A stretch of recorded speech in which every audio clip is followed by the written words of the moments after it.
People without a high school diploma are destined to be alone forever. After more than a decade, I reunited with my classmate Max at a class reunion, and then again during a business meeting at a hotel. When Max interrupted the business meeting with disdain, I couldn't hide my anger as he started boasting about himself and hurling insults at me. However, the situation took a turn when a certain individual appeared, causing Max's face to contort. As we were arguing at the hotel entrance, a black car pulled up, and a beautiful woman stepped out. "Sorry to keep you waiting." As the woman approached me, a dumbfounded hut escaped from Max. Revealing her identity to Max only added to his shock. This reunion set the stage for Max to plummet into the depths of his own making. My name is Tom Parker. I'm 33 years old. I run a company called Johnson Industries. In simple terms, we supply machinery to factories and other businesses. The company was originally founded by my great-grandfather on my mother's side and was passed down to my grandfather, then to my father, and finally to me, the only son. Since I was young, I was told by my father and grandfather that I would be the next successor, so I joined Johnson Industries right after graduating middle school. Honestly, I did have a desire to go to high school and college. But once I started working and got into the machinery, I was hooked. Now, I'm so glad I chose this path instead of pursuing further education. After 15 years of hard work, I took over from my father as president at the age of 30. Initially, being the grandson of Chairman Johnson and a son of President Parker, I faced a lot of skepticism from the employees, which was tough at times. But now, the employees recognize my efforts and dedication, and they support me. Being a president is challenging, but my days are fulfilling.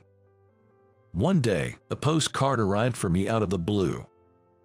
Little did I know at the time, this postcard would lead to an unbelievable series of events. After a usual day at work, I came home and my girlfriend Olivia, who was living with me, handed me a postcard. "Today, there was a postcard in the mailbox for you, Tom." The postcard was an invitation to a middle school reunion. As I pondered over the postcard, Olivia looked at me curiously.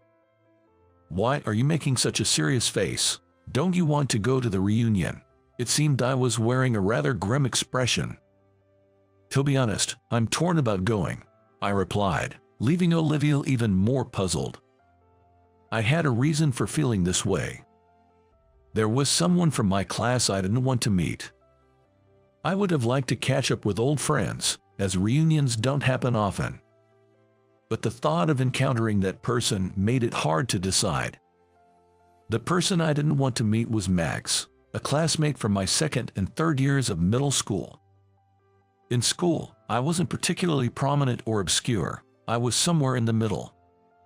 In contrast, Max was very popular and always at the center of our class. Normally, we wouldn't have crossed paths, but once we were in the same class, Max started to see me as an adversary. We never really talked, so I couldn't have done anything to upset him. But for some reason, Max was always hostile towards me. Being forced into class duties and having to do Max's and his clique's chores was a regular occurrence. If I ever tried to resist, Max would retaliate with even more hostility. "Poor people should just listen to me. Don't you dare defy me." Forced by his entourage, I reluctantly complied with Max and his group's demands. But there was one thing I couldn't forgive.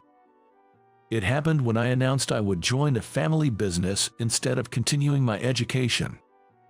When Max asked about my future plans and I mentioned I was going to work, he burst into laughter. "So your family is too poor to send you to high school? Well, that's rough. Can't believe your dad can't even afford to send you to school. You really lost the parent lottery." Being insulted about my family truly made my blood boil. Ever since that incident, I've done my best to avoid Max and led a peaceful life from middle school to the present. I still can forgive him for what he did, and if possible, I'd rather not meet him again. When I shared this middle school experience with Olivia, she pondered for a moment before saying, "I know it must have been tough back then, but reunions don't happen every year. It might be a good idea to go. Max has probably matured since then and won't bother you." Olivia kindly encouraged me. Indeed, she had a point. Convinced, I decided to attend the reunion. On the day of the reunion, I finished work and headed straight to the hotel where it was being held. Most of my classmates had already gathered, and it was surreal seeing their faces after so many years. The guys hadn't changed much, but the girls were unrecognizable, and I had a hard time identifying them even when they spoke to me. I looked around to check on Max's whereabouts, but it seemed he hadn't arrived yet. According to a classmate, he was running late due to work commitments. Catching up with old friends turned out to be surprisingly enjoyable.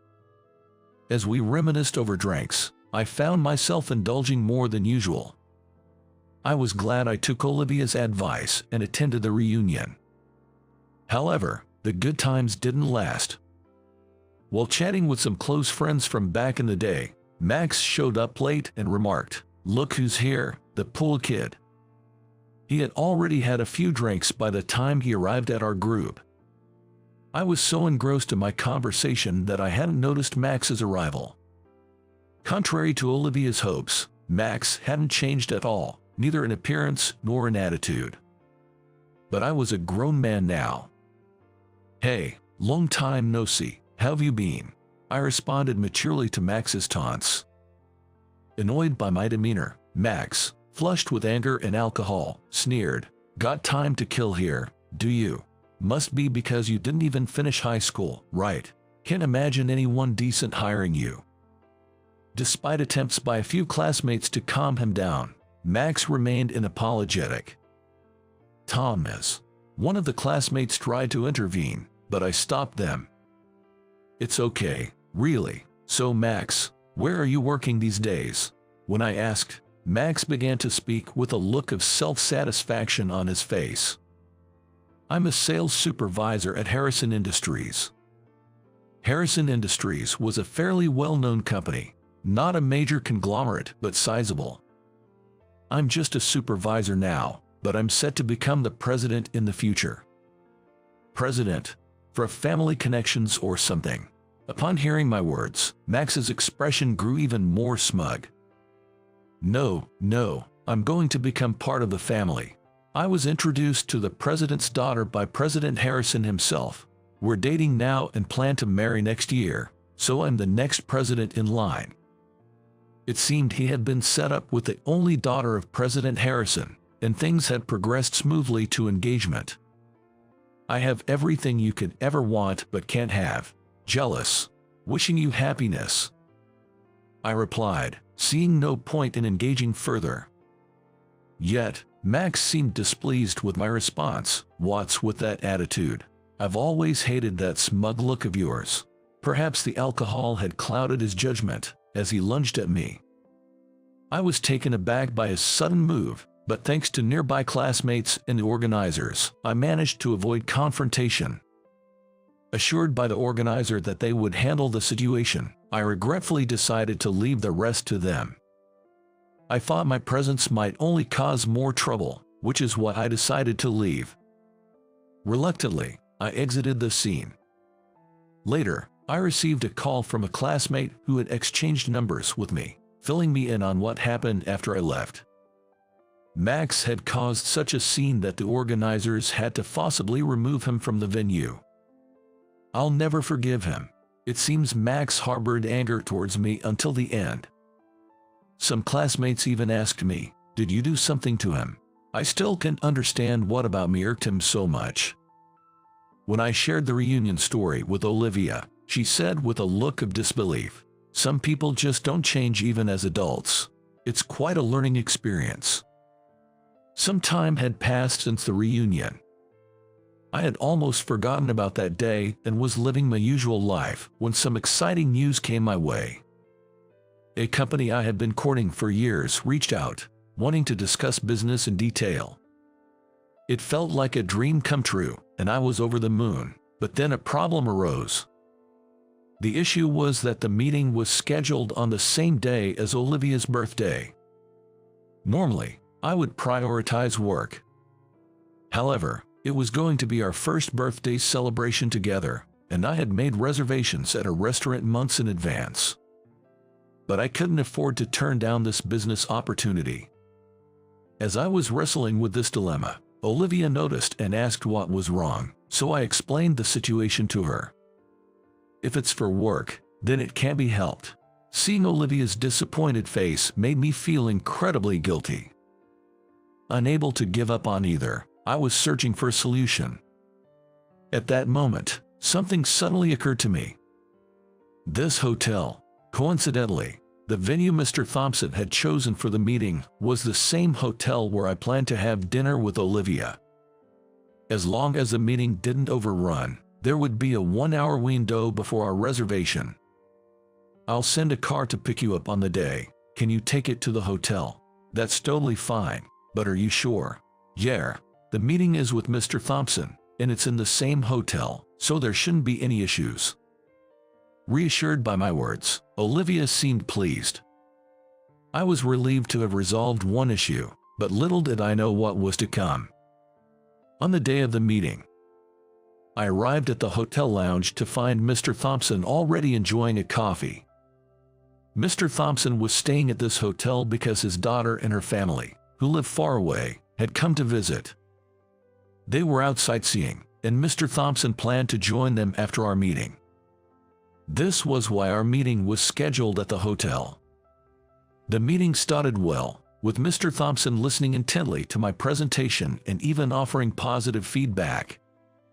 I had received encouraging feedback and was hopeful things were going well when suddenly, "Tom, what are you doing here?" Max appeared in the lounge, accompanied by a man who seemed to be his junior colleague. As I was processing this unexpected encounter, Mr. Thompson asked, "Do you know him?" To which I replied that we were former classmates. "Even a poor guy like you gets to do business in a place like this. Seems like an outfit for you." Max commented, despite it being clear I was in the middle of a meeting. Mr. Thompson looked puzzled at Max's interruption. "I'm at a meeting right now. Can we talk later?" I tried to deflect, but Max, unfazed, pulled out his business card and handed it to Mr. Thompson. "I don't know what this meeting is about, but you'd be better off doing business with us instead of this bottom feeder.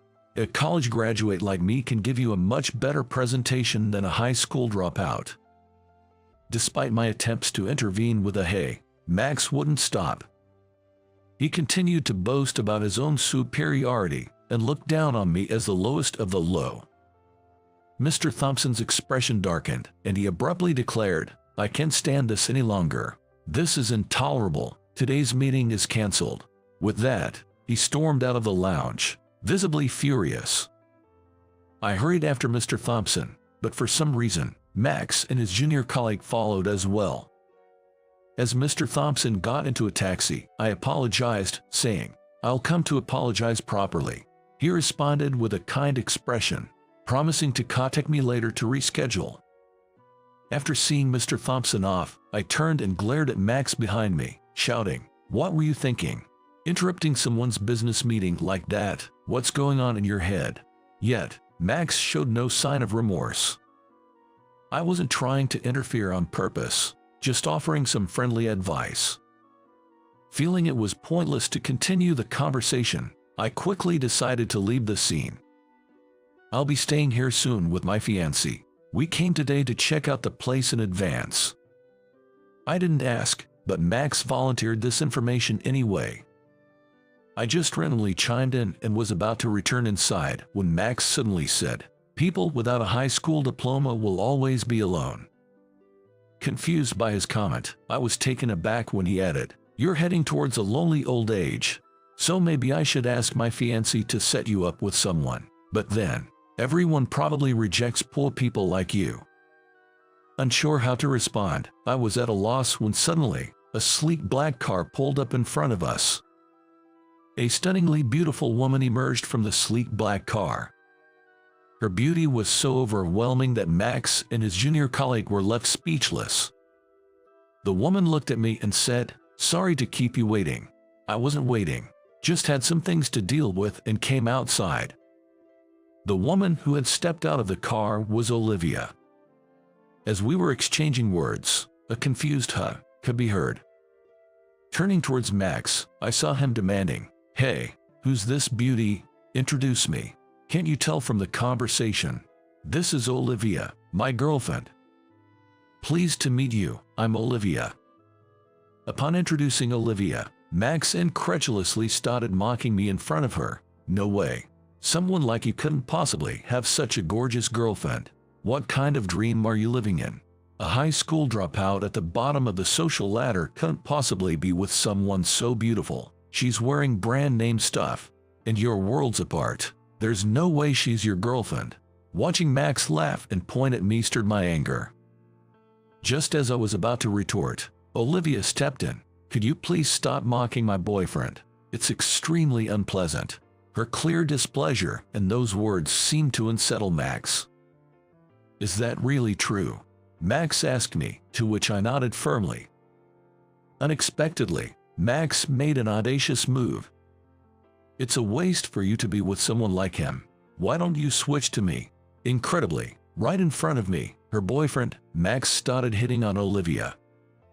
He was spouting off cheesy lines, suggesting she'd be better off switching to him instead of staying with me. Appalled by his lack of decorum, I was about to intervene when Olivia cut in. "I'm not interested in someone as rude as you. You seem to have an inflated opinion of yourself, but my boyfriend is far superior to you in every way." Max was visibly shocked by her words. This guy, really? By the way, how did the meeting go? Well, about that. I began to recount the recent events to her. Olivia looked at Max with a sly smile and said, "You've done it now. That man is very strict about manners. He must be furious. It's over for you." Max, still smug, laughed it off. "What are you talking about? It's just a meeting with some low-level dropouts business contact. It's probably no big deal." As Max laughed heartily, I decided to reveal a crucial piece of information. The person you angered and drove away was Mr. Thompson, the president of the Thompson Group. Wait, the Thompson Group, that's our most important. Well, there's hardly anyone around here who doesn't know them. The Thompson Group is a major company that oversees this entire area. Moreover, from what I've heard, Harrison Industries appears to be one of the Thompson Group's most important business partners. Making such a person angry could be a significant problem. As Max turned pale, I decided to address more facts.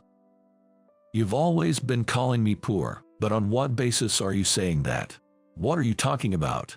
Your family didn't have the money to send you to high school, right? That's why you ended up a high school dropout." Max retorted, clearly misunderstanding my situation.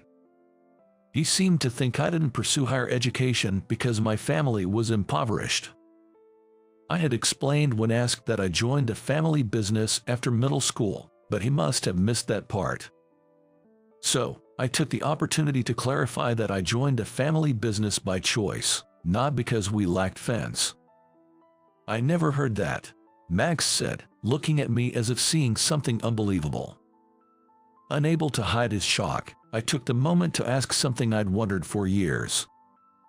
"Max, you've been hostile towards me since middle school. Did I ever do something to you? If I did, I'd like to know." Max hesitantly began to explain the reason for his hostility. "It's because Lily said she liked you." Lily was the girl considered the idol of our grade. I didn't particularly care, but most of the boys liked Lily. Max was probably one of them. Once in middle school, Max confessed his feelings to Lily. During that confession, Lily told him, "I like Tom," and rejected him. It seems his pride was wounded because he was turned down to someone like me, who wasn't even popular, and since then, he has held a grudge against me. I never imagined that such a trivial matter could be the reason for his hostility. For something so trivial, it was so absurd that I found myself saying it out loud without realizing. Hearing this, Max became visibly angry and seemed ready to confront me physically. "How dare you call it trivial? If it weren't for you, I could have been with Lily." I was utterly astounded by Max's grievance. "Don't get cocky just because you're some bottom feeder. I'm a sales supervisor at Harrison Industries. You're not in a position to talk back to me." While being restrained by his junior, Max glared at me and said those words.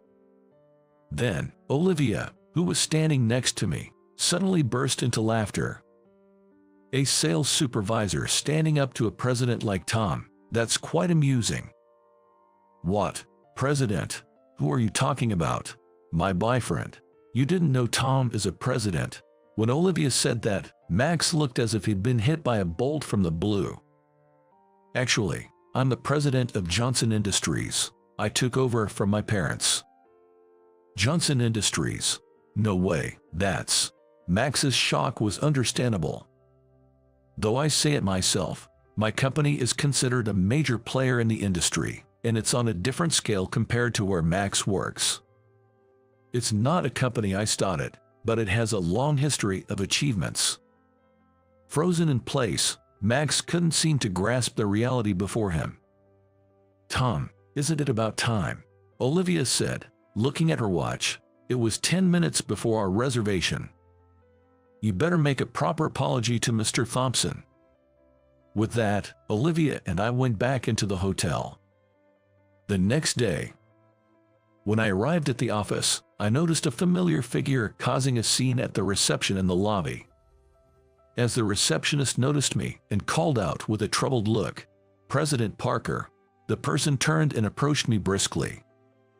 "What do you want, Max?" It was Max at the reception.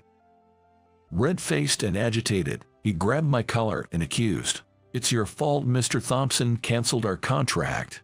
Take responsibility.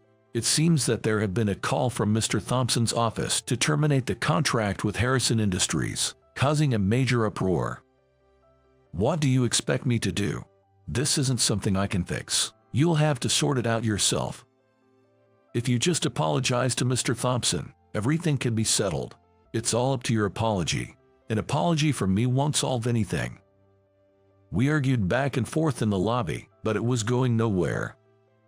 "You have to do something, or my engagement and everything else will be in jeopardy." I decided to reveal another fact to Max. "Even if things with Mr. Thompson are resolved, I think your engagement will be called off." "Why would that be? I didn't mention it before, but my girlfriend is Mr. Thompson's niece." Max whispered in disbelief. "What?" "Olivia's father also runs a company, and she's essentially a president's daughter too. Coincidentally, she's friends with the daughter of President Harrison." On our way to the restaurant, Olivia mentioned, "That guy looks just like my friend's boyfriend. I've only seen photos, but they're identical." I then told her that Max was engaged to the president's daughter of Harrison Industries. Excitedly, Olivia said, "Harrison Industries? Then he must indeed be my friend's boyfriend. She's the daughter of President Harrison." I was amazed at such a coincidence. Upon hearing this, Max turned pale and let go of me.